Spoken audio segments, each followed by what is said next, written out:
അപ്പോൾ കണ്ടത് അച്ചുവിനെയായിരുന്നു. അവൾ നല്ല ദേഷ്യത്തിലാണെന്ന് മനസ്സിലായി. കരഞ്ഞു മുഖമാകെ വീർത്തിരിപ്പുണ്ട്. ഞാൻ പതിയെ ആ മുറിയിൽ കണ്ണോടിച്ചു. ഏട്ടൻ ക്യാൻറ്റീനിൽ പോയേക്കുക, ഇപ്പോൾ വരും. അച്ചു മോളെ ഞാൻ വേണ്ട ചേച്ചി, എനിക്കൊന്നും കേൾക്കണ്ട. ഇങ്ങനെയൊരു കാര്യം ചെയ്യാൻ മുതിർന്നപ്പോൾ എന്നെ ഓർത്തോ? ഏട്ടനെ പറ്റി ആലോചിച്ചോ? ഇല്ലല്ലോ. പാവം മനുവേട്ടൻ എത്ര വേദനിച്ചെന്നറിയോ? ചേച്ചി ഈ അവസ്ഥയിലായത് ഏട്ടൻ കാരണമാണെന്ന് പറഞ്ഞിരിപ്പുണ്ട്. ഏട്ടൻ അങ്ങനെയൊക്കെ പറഞ്ഞെന്ന് കരുതി ഇങ്ങനെയാണോ ചെയ്യുന്നത്? മോളെ ഞാൻ പെട്ടെന്നുള്ള ദേഷ്യത്തിലും സങ്കടത്തിലും ചെയ്തു പോയതാ. അവൻ്റെ ഭാര്യയാകുന്നതിന് നല്ലത് മരിക്കുന്നതാണെന്ന് തോന്നിപ്പോയി. അതാ ഞാൻ. പറഞ്ഞു തീരും മുന്നേ എൻ്റെ കണ്ണുകൾ നിറഞ്ഞിരുന്നു. സോറി അച്ചു, ഇനി അങ്ങനെയൊന്നും ഉണ്ടാവില്ല. ചേച്ചിയോട് ക്ഷമിക്കുക. ഇങ്ങനെ എന്തെങ്കിലും ചെയ്തിട്ട് ഒരു സോറി പറഞ്ഞാൽ എല്ലാം തീരുമല്ലോ. വെറുതെ മനുഷ്യനെ ബുദ്ധിമുട്ടിക്കാൻ നോക്കിയപ്പോൾ മനുവേട്ടൻ. ഞാൻ ആരോടും പറഞ്ഞില്ലല്ലോ എനിക്ക് വേണ്ടി ബുദ്ധിമുട്ടാൻ. ആരെയും സഹായത്തിന് വിളിച്ചതുമില്ല. ഞാൻ പറഞ്ഞത് മനുവേട്ടന് ഇഷ്ടമായിരുന്നു മനസ്സിലായി. ആള് നല്ല ദേഷ്യത്തിലാണ്. ഞാൻ വന്നില്ലായിരുന്നെങ്കിൽ കാണാമായിരുന്നു. മൂക്കി പഞ്ഞി വെച്ചിപ്പോൾ കടന്നേനെ. അത് പറഞ്ഞപ്പോൾ മനുവേട്ടൻ്റെ മുഖം ദേഷ്യത്താൽ ചുമന്നിരുന്നു. അതിനുവേണ്ടി തന്നെ അങ്ങനെ ചെയ്തത്. എങ്കിൽ പിന്നെ ഒന്നും കാണണ്ടല്ലോ. ഇങ്ങനെ ഇഞ്ചിഞ്ചായി തീരുന്നതിലും ഒറ്റയടിക്ക് അങ്ങ് പോകുന്നതാണ് നല്ലത്. ഹോസ്പിറ്റലിലാണെന്ന് ഞാൻ നോക്കിയില്ല. അതെ, നിങ്ങൾക്ക് രണ്ടാൾക്കും എന്തെങ്കിലും പറയാനുണ്ടെങ്കിൽ പരസ്പരം പറഞ്ഞു തീർത്തോണം. വെറുതെ എന്നെ ഇതിനിടയിൽ പിടിച്ചിടണ്ട. അച്ചു ഞങ്ങളോടായി പറഞ്ഞു. എനിക്കാരോടും ഒന്നും പറയാനില്ല അച്ചു. അതും പറഞ്ഞ് മനുവേട്ടൻ പുറത്തേക്ക് പോയി. ഇപ്പോഴും എന്നോട് ദേഷ്യമാണെന്ന് തോന്നുന്നു. ഇല്ല ചേച്ചി, അത് ചേച്ചി ഈ അവസ്ഥയിൽ കണ്ടതിൻ്റെ ദേഷ്യമാണ്. ചേച്ചി ഇങ്ങനെ ചെയ്യുമെന്ന് ഏട്ടൻ കരുതിയില്ല. വീട്ടിലെത്തട്ടെ, അത് മാറും. ചേച്ചി വിഷമിക്കേണ്ട കേട്ടോ. അച്ചു, പ്രതാപ് സാറും അമ്മയൊക്കെ ഇത് അറിഞ്ഞോ? ഞാൻ ചെറിയ പേടിയോടെ ചോദിച്ചു. ഇല്ല, ഇതുവരെ ഇല്ല. ഏട്ടൻ പറഞ്ഞോളാമെന്നാ പറഞ്ഞേ. ചേച്ചി ഇപ്പോൾ അതൊന്നും ആലോചിക്കണ്ട, റെസ്റ്റ് എടുത്തോ. നിനക്ക് ഇപ്പോൾ എങ്ങനെ തോന്നുന്നു മഹിത?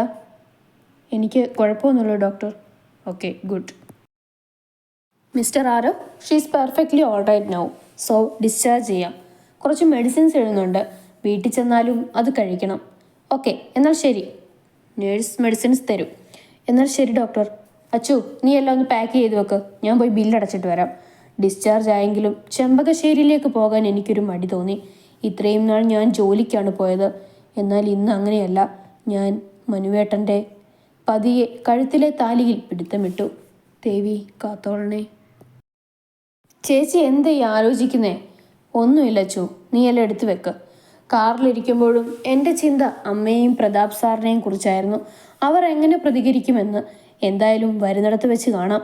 കാർ ചെമ്പകശ്ശേരിയുടെ ഗേറ്റ് കടന്നതും എൻ്റെ ഹൃദയം വേഗത്തിലിടിക്കാൻ തുടങ്ങി. ദേവി കാത്തോളണേ എന്ന് പറഞ്ഞ് ഞാൻ കാറിൽ നിന്നും ഇറങ്ങി. അകത്തേക്ക് കയറാൻ ചെറിയൊരു മടി തോന്നി. ചേച്ചി എന്താ അവിടെ നിന്ന് കളഞ്ഞേ? വാ, അകത്ത് കയറ്.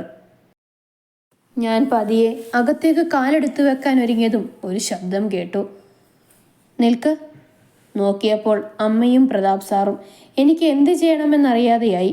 മനുവേട്ടൻ ഒരു പേടിയുമില്ലാതെ നിൽക്കുന്നത് കണ്ടു. പക്ഷേ ഞാൻ അകത്തേക്ക് കയറാൻ വരട്ടെ, എനിക്ക് കുറച്ച് കാര്യങ്ങൾ പറയാനും ചെയ്യാനുമുണ്ട്. അമ്മ അങ്ങനെ പറഞ്ഞപ്പോൾ ഞാനൊന്ന് പേടിച്ചു. അമ്മയും പ്രതാപ് സാറും പുറത്തേക്ക് വന്നു. അമ്മ എനിക്ക് അഭിമുഖമായി വന്നു നിന്നു. ഞാൻ നിന്നെ എൻ്റെ മകളായിട്ടാണ് കണ്ടത്. പക്ഷേ നീ. അത് പറഞ്ഞ് അമ്മ കൈ ഓങ്ങിയതും ഞാൻ കണ്ണടച്ചു കളഞ്ഞു. പക്ഷേ കൈ ചെന്ന് പതിച്ചത് മറ്റൊരാളിലായിരുന്നു. എനിക്ക് നേരെ ഓങ്ങിയ കൈ ചെന്ന് പതിച്ചത് മറ്റൊരാളുടെ മുഖത്തായിരുന്നു എന്ന് മനസ്സിലായി. കണ്ണു തുറന്നപ്പോൾ കണ്ടു കരണത്ത് തടവി എന്നെ രൂക്ഷമായി നോക്കി നിൽക്കുന്ന മനുവേട്ടനെ. ആ മുഖം ദേഷ്യത്താൽ ചുവന്നിരിക്കുകയായിരുന്നു. മനു, നീ അവളെ നോക്കി പേടിപ്പിക്കണ്ട. നിന്റെ അനാവശ്യമായ ദേഷ്യവും വാശിയും ഒക്കെ ആപത്താണെന്ന് ഞാൻ പലതവണയായി പറഞ്ഞതാ. ഇപ്പൊ കണ്ടോ, നീ കാരണമല്ലേ മോള് ഹോസ്പിറ്റലിലായത്. എന്തെങ്കിലും സംഭവിച്ചിരുന്നെങ്കിൽ എന്ത് ചെയ്തേനെ നീ? അമ്മ പറഞ്ഞത് കേട്ട് വേറൊന്നും മിണ്ടാതെ ചവിട്ടിത്തുള്ളി മനുവേട്ടനകത്തേക്ക് പോയി. മോൾ അതൊന്നും കാര്യമാക്കണ്ട. അവനൊരു വെട്ടുപോത്തിൻ്റെ സ്വഭാവമാണ്. മോൾ അകത്തേക്ക് പൊക്കോ. ആ നിൽക്ക്, കയറാൻ വരട്ടെ. അതും പറഞ്ഞ് അനു വിളക്കുമായി വന്നു. ഓഹ്, ഞാനിത് മറന്നു. മോളുടെ കാര്യമല്ല അറിഞ്ഞപ്പോൾ പിന്നെ ഒന്നും ഓർത്തില്ല. എന്തായാലും എൻ്റെ അനുമോൾ ഓർത്തല്ലോ. അനു, മോള് തന്നെ അത് മഹിക്ക് കൊടുക്ക്. അനു നീട്ടിയ വിളക്ക് വാങ്ങി വലതുകാൽ വെച്ച് ഞാൻ അകത്തേക്ക് കയറി. മഹി, മോള് പോയി റെസ്റ്റ് എടുത്തോ. ക്ഷീണം കാണും. അമ്മ കഴിക്കാൻ എന്തെങ്കിലും കൊണ്ടുവരാം. അമ്മേ, മനുവേട്ടൻ, ഞാനിപ്പോൾ അങ്ങോട്ട് ചെന്നാൽ മോള് ചെല്ല്, അവനൊന്നും ചെയ്യില്ല. കുറച്ച് ദേഷ്യപ്പെടുവെന്നേ ഉള്ളൂ. അവന് മോളെ ഒത്തിരി ഇഷ്ടമാണ്. അതാ അവൻ ഇങ്ങനെയൊക്കെ പെരുമാറിയത്. മോള് ചെല്ല്. അമ്മ പറഞ്ഞത് കേട്ട് ഞാൻ മുറിയിലേക്ക് നടന്നു. ഉള്ളിൽ ചെറിയ പേടിയില്ലാതെയില്ല. മനുവേട്ടൻ എങ്ങനെ പെരുമാറുമെന്നും അറിയില്ല. മുറിയുടെ മുന്നിലെത്തിയപ്പോൾ എനിക്ക് പേടി കൂടാൻ തുടങ്ങി. ചാരിയിട്ടിരിക്കുന്ന വാതിൽ പതിയെ തുറന്ന് ഞാൻ അകത്തേക്ക് കയറി. മനുവേട്ടനെ അവിടെ കണ്ടില്ല. ബാൽക്കണിയിലേക്കുള്ള വാതിൽ തുറന്നു കിടക്കുന്നത് കണ്ടപ്പോൾ മനസ്സിലായി മനുവേട്ടൻ അവിടെയുണ്ടെന്ന്. എന്നെ കണ്ടതും മനുവേട്ടൻ അടുത്തേക്ക് വന്നു. ഹോസ്പിറ്റലിൽ നിന്ന് വന്നതല്ലേ? വേണമെങ്കിൽ ഒന്ന് ഫ്രഷ് ആയിക്കോ. അലമാരയിൽ അത്യാവശ്യമുള്ള ഡ്രസ്സൊക്കെ ഇരിപ്പുണ്ട്. അതും പറഞ്ഞ് മനുവേട്ടൻ പുറത്തു പോയി.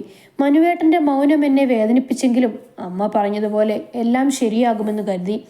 രാത്രി ഏറെ വൈകിട്ടും മനുവേട്ടനെ കണ്ടില്ല. അമ്മ നിർബന്ധിച്ചതുകൊണ്ട് മാത്രം പേരിനെന്തോ കഴിച്ചെന്ന് വരുത്തി ഞാൻ എഴുന്നേറ്റ് പോന്നു. ഒരുപാട് നേരം കാത്തിരുന്നെങ്കിലും മനുവേട്ടനെ കണ്ടില്ല. നോക്കിയിരുന്ന് ഞാൻ എപ്പോഴോ ഉറങ്ങിപ്പോയി. ഇടയ്ക്ക് ഉറക്കത്തിൽ നിന്ന് ഉണർന്നപ്പോൾ കട്ടിലിൽ കിടന്നുറങ്ങുന്ന മനുവേട്ടനെ കണ്ടു. എപ്പോഴാ വന്നതെന്നറിയില്ല. ആൾ നല്ല ഉറക്കത്തിലായതുകൊണ്ട് ഞാൻ ശല്യം ചെയ്യാതെ കട്ടിലിൻ്റെ ഓരം ചേർന്ന് കിടന്നു. എത്ര ശ്രമിച്ചിട്ടും ഉറങ്ങാനായില്ല. എന്തൊക്കെയോ ആലോചിച്ച് നേരം വെളുപ്പിച്ചു. മനു, നീ ഇന്ന് മോളെയും കൂട്ടി ഇന്ന് അമ്പലത്തിൽ പോയിട്ട് വാ. മോളുടെ പേരിൽ കുറച്ച് വഴിപാടുണ്ട്, അതൊക്കെ നടത്തണം. അമ്മ വേണമെങ്കിൽ അവളെയും കൂട്ടിപ്പോക്കോ, ഞാനില്ല. എനിക്ക് ഹോസ്പിറ്റലിൽ പോകണം. ഇന്ന് OP കൂടുതലുള്ള ദിവസമാണ്. അമ്മ കൂടെ ചെല്ല്, ഇല്ലല്ലോ അച്ചുവിനെ വിട്. അതും പറഞ്ഞ് മനു മുറിയിലേക്ക് പോയി. അവൻ പോകുന്നത് നിറഞ്ഞ മിഴിയാലെ അവൾ നോക്കി നിന്നു. തന്നോട് ഇത്ര പോലും ഇഷ്ടമല്ല എങ്കിൽ പിന്നെ എന്തിനാ? വേണ്ടായിരുന്നു, ഒന്നും വേണ്ടായിരുന്നു. ദിവസങ്ങൾ പോകെ പോകെ അവർക്കിടയിൽ അകലം കൂടുന്നതല്ലാതെ കുറഞ്ഞില്ല. ഒന്നും തന്നെ വേണ്ടായിരുന്നു. മനുവേട്ടൻ എന്നെ സ്നേഹിച്ചിരുന്നു. എന്നാൽ ഇപ്പോൾ ആ സ്നേഹം അതില്ല. മനുവേട്ടൻ എന്നെ കാണുന്നത് തന്നെ ഇഷ്ടമല്ല. എന്നോടൊന്ന് മിണ്ടിയിട്ട് പോലും നാളുകളായി. ഇങ്ങനെ പിണങ്ങിയിരിക്കാൻ മാത്രം ഞാൻ എന്താ ചെയ്തത്? ഇല്ല, ഞാൻ ഇനിയും ഇവിടെ നിന്നാൽ മനുവേട്ടനോട് ദേഷ്യം കൂടുകയുള്ളൂ. ആ മനസ്സിൻ്റെ കോണിൽ എവിടെയെങ്കിലും ഞാൻ ഉണ്ടായാൽ മതി. പിറ്റേ ദിവസം അച്ചുവിനോടൊപ്പം അമ്പലത്തിൽ പോയി. ദേവിയുടെ മുന്നിൽ നിൽക്കുമ്പോൾ മനസ്സിലൊരു തീരുമാനമെടുത്തിരുന്നു. തിരികെ പോരും വഴിയിൽ അച്ചു എന്തൊക്കെയോ പറയുന്നുണ്ടെങ്കിലും ഞാൻ അതൊന്നും കേട്ടതേയില്ല. അമ്മേ, മനുവേട്ടനെവിടെ? ഏട്ടൻ്റെ പേരിൽ ചേച്ചി കുറേ വഴിപാട് നടത്തി. ഈ പ്രസാദം കൊടുക്കണ്ടേ? അമ്മ ഏട്ടനെ വിളിക്ക്. അതിന് അവനിവിടെ ഇല്ല അച്ചു. അവൻ ഡൽഹിക്ക് പോയി. ഡൽഹിക്കോ? എന്തിന്? അവിടെ എന്തോ മെഡിക്കൽ കോൺഫറൻസ് ഉണ്ടെന്ന്. കുറച്ച് ദിവസം കഴിയും വരാനെന്ന് പറഞ്ഞു. കുറച്ചു നേരമായി പോയിട്ട്. ചേച്ചി എന്താ എന്നിട്ട് ഇക്കാര്യം പറയാഞ്ഞത്? നേരത്തെ പറഞ്ഞായിരുന്നേ ഏട്ടൻ പോകും മുന്നേ വരായിരുന്നു. അച്ചു, അമ്മ പറഞ്ഞപ്പോഴാണ് ഞാൻ പോലും അറിഞ്ഞത്. പിന്നെ എങ്ങനെയാ ഞാൻ നേരത്തെ പറയാം? അത്രയും എങ്ങനെയോ പറഞ്ഞൊപ്പിച്ച് ഞാൻ മുറിയിലേക്ക് പോയി. ഞാനപ്പോൾ മനുവേട്ടന് അത്രയ്ക്കും അന്യായോ? ഒരു വാക്ക് പോലും പറഞ്ഞില്ല. എന്നെ എന്തിനാ ഇങ്ങനെ? എനിക്കാകെ ഭ്രാന്ത് പിടിക്കുന്നത് പോലെ തോന്നി. തലയണയിൽ മുഖമമർത്തി ഒത്തിരി നേരമിരുന്നു. അമ്മേ, ഈ ഏട്ടൻ ചെയ്യുന്ന ഒന്നും ശരിയായ കാര്യങ്ങളല്ല. പാവം ചേച്ചി, എന്തിനമ്മ ഏട്ടനാ പാവത്തിന് ഇങ്ങനെ വേദനിപ്പിക്കുന്നത്? ഏട്ടൻ എന്തത് പറഞ്ഞിട്ട് പോയാലോ? ഏട്ടൻ സ്വന്തം ഇഷ്ടപ്രകാരമല്ലേ ചേച്ചിയെ കല്യാണം കഴിച്ചത്? അത് ആ പാവത്തിന് ഇങ്ങനെ വേദനിപ്പിക്കാനാണോ? പാവം ചേച്ചി, നല്ല വിഷമമായിട്ടുണ്ട്. അവൻ എന്തായാലും ഇങ്ങോട്ട് തന്നെയല്ലേ വരുന്നത്. വരട്ടെ, ഞാൻ സംസാരിക്കാം. എന്താ അവൻ്റെ ഉദ്ദേശമെന്നറിയണം. അമ്മേ, എനിക്കൊരു കാര്യം പറയാനുണ്ട്. വസുന്ധര തിരിഞ്ഞു നോക്കിയപ്പോൾ കരഞ്ഞു തളർന്ന മഹിതയെ കണ്ടു. എന്താ മോളെ? അമ്മേ, ഞാൻ ഇനി ഇവിടെ നിൽക്കണില്ല. എനിക്ക് പോണം. പോകാനോ?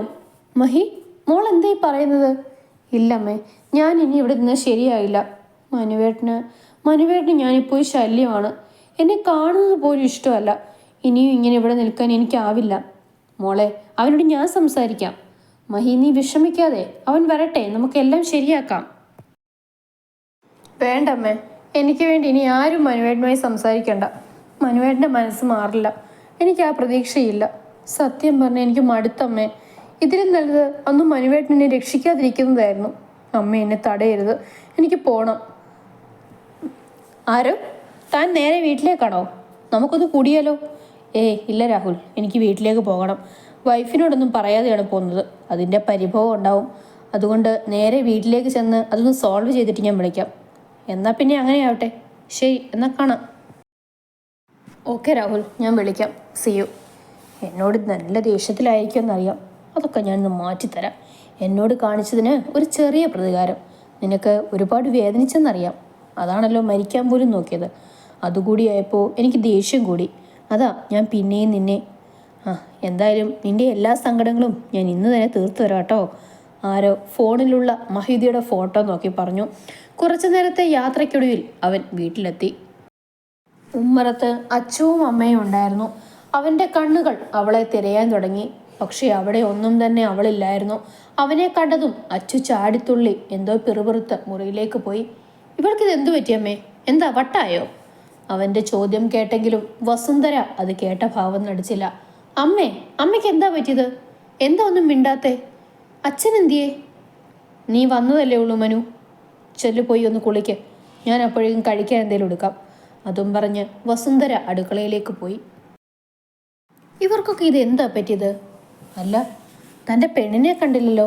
ഇതെവിടെ പോയി? മുറിയിൽ കാണും. മനു അതും പറഞ്ഞ് മുറിയിലേക്ക് ചെന്നു. പക്ഷെ നിരാശയായിരുന്നു ഫലം. അവൾ അവിടെയും ഇല്ലായിരുന്നു. അവൻ അവിടെ മുഴുവനും അവളെ തിരക്കിയെങ്കിലും എങ്ങും കാണാൻ കഴിഞ്ഞില്ല. അമ്മേ, മഹി എവിടെ? അവളെ മുറിയിൽ കണ്ടില്ലല്ലോ. എങ്ങോട്ട് പോയി? അവൻ്റെ ചോദ്യം കേട്ടതും വസുന്ധര ഞെട്ടി. അമ്മേ, ചോദിച്ചത് കേട്ടില്ലേ? അവൾ എവിടെയെന്ന്? അവൻ്റെ ശബ്ദം ഉയർന്നു. ചേച്ചി ഇവിടെ ഇല്ല, പോയി. ഇനി ഇങ്ങോട്ട് വരില്ല. പോയോ? എങ്ങോട്ട്? അറിയില്ല. എന്തായാലും ഇനി ഇവിടെ നിൽക്കാനാവില്ലെന്ന് പറഞ്ഞു. ഇനി ചേച്ചി ഇങ്ങോട്ട് വരില്ല. ഏട്ടൻ ചേച്ചി അത്രയും വേദനിപ്പിച്ചു. ചേച്ചിക്കൊരു തെറ്റുപറ്റി. പക്ഷേ ചേട്ടൻ്റെ ശിക്ഷ അത് അല്പം കൂടിപ്പോയി. ഇങ്ങനെ ശിക്ഷിക്കാൻ ചേച്ചി ഒരു തെറ്റും ചെയ്തില്ല. ഏട്ടനെ സ്നേഹിച്ചു എന്ന ഒരു തെറ്റേ ചേച്ചി ചെയ്തുള്ളൂ. അച്ചു, ഞാൻ വേണ്ട ഏട്ടാ, ഒന്നും പറയണ്ട. ചേട്ടൻ ഒരുപാട് ന്യായങ്ങളുണ്ടാവും. എന്തായാലും ഏട്ടന് സന്തോഷമായല്ലോ. ഇനി ചേട്ടനൊരു ശല്യമാകില്ല. അത്രയും പറഞ്ഞ് അച്ചു മുറിയിലേക്ക് കയറി വാതിലടച്ചു. കേട്ടതൊന്നും വിശ്വസിക്കാനാകാതെ ശില കണക്കെ അവൻ നിന്നു. അമ്മേ, അവൻ പറയാനുള്ളത് കേൾക്കാൻ നിൽക്കാതെ വസുന്ധര അകത്തേക്ക് പോയി. മനുവിന് എന്തു ചെയ്യണമെന്നറിയാതെ നിന്നു. അവൻ്റെ കണ്ണുകൾ നിറയാൻ തുടങ്ങി. മഹി, നീ എങ്ങോട്ടാ പോയത്? ഇന്നൊരു ദിവസം കൂടി എനിക്ക് തന്നൂടായിരുന്നോ? എൻ്റെ പ്രവൃത്തികൾ നിന്നെ ഒത്തിരി വേദനിപ്പിച്ചെന്നറിയാം. എങ്കിലും എനിക്ക് നീ ഇല്ലാതെ പറ്റില്ല മഹി. അച്ചു, നിനക്കറിയോ അവൾ എങ്ങോട്ടാ പോയതെന്ന്? എനിക്കറിയില്ല ഏട്ടാ. ഇനി അറിയാമെങ്കിൽ ഞാൻ പറയില്ല. ചേച്ചി എവിടെയെങ്കിലും സമാധാനത്തോടെ ഇരുന്നോട്ടെ. ചേച്ചിയെ വിട്ടേക്കേട്ടാ. അച്ചു, എനിക്ക് അവളെ വേണ്ടേട്ടാ. ഇനി ഒന്നും പറയണ്ട. ചേച്ചി ഉണ്ടായിരുന്നപ്പോൾ ഏട്ടനൊന്നും മൈൻഡ് ചെയ്യുക പോലും ചെയ്തിട്ടില്ല. അങ്ങനെ ഒരാൾ ഈ വീട്ടിലൊന്നു പോലും ഏട്ടൻ ഓർക്കാറില്ല. എന്തിനേട്ടാ ചേച്ചിയോട് ഇങ്ങനെയൊക്കെ? ഇനി ചേച്ചിയെ അന്വേഷിക്കണ്ട. പിന്നെ ഒന്നും പറയാതെ മനു മുറിയിലേക്ക് നടന്നു. മുറിയിൽ മുഴുവനും മഹി നിറഞ്ഞു നിൽക്കുന്നത് പോലെ തോന്നി. അവന് ആകെ ഭ്രാന്താവുന്നത് പോലെയായി. ഇല്ല, അവളെ അങ്ങനെ വിട്ടുകളയാൻ എനിക്കാവില്ല. കണ്ടുപിടിക്കണം. എൻ്റെ നെഞ്ചോട് ചേർത്ത് നിർത്താൻ വേണ്ടിയാ ഞാൻ അവളെ എൻ്റെ സ്വന്തമാക്കിയത്. ജീവിതാവസാനം വരെ കൂടെ ജീവിക്കാൻ. അങ്ങനെ പെട്ടെന്നൊരു ദിവസം ഉപേക്ഷിച്ചു പോകാൻ സമ്മതിക്കില്ല. അവൻ കാറിൻ്റെ കീയും എടുത്ത് ആരോടും ഒന്നും പറയാതെ വീട്ടിൽ നിന്നിറങ്ങി. പ്രതാപേട്ട, മനു ഇവിടെ നിന്ന് പോയിട്ട് 4 ദിവസമായി. ഇതുവരെ വന്നിട്ടില്ല. ഫോണിൽ വിളിച്ചിട്ട് കിട്ടുന്നതുമില്ല. അവൻ ഇനി എന്തെങ്കിലും... താൻ എന്താ വസു ഈ പറയുന്നത്? അവൻ നമ്മുടെ മോന. അങ്ങനെയൊന്നും തന്നെ അവൻ ചെയ്യില്ല. മഹിയെ കാണാത്തത് കൊണ്ട് അവളെ തിരക്കി ഇറങ്ങിയതാവും. അവൻ അവളെക്കുറിച്ച് അന്വേഷിച്ച് നടക്കട്ടെ. എങ്കിലേ ഇനി ഇങ്ങനെ പെരുമാറാതിരിക്കൂ. താൻ വെറുതെ ടെൻഷനാവണ്ട. അവൻ വരും. പറഞ്ഞു തീർന്നതും മുറ്റത്ത് ഒരു വണ്ടി വന്ന ശബ്ദം കേട്ടു.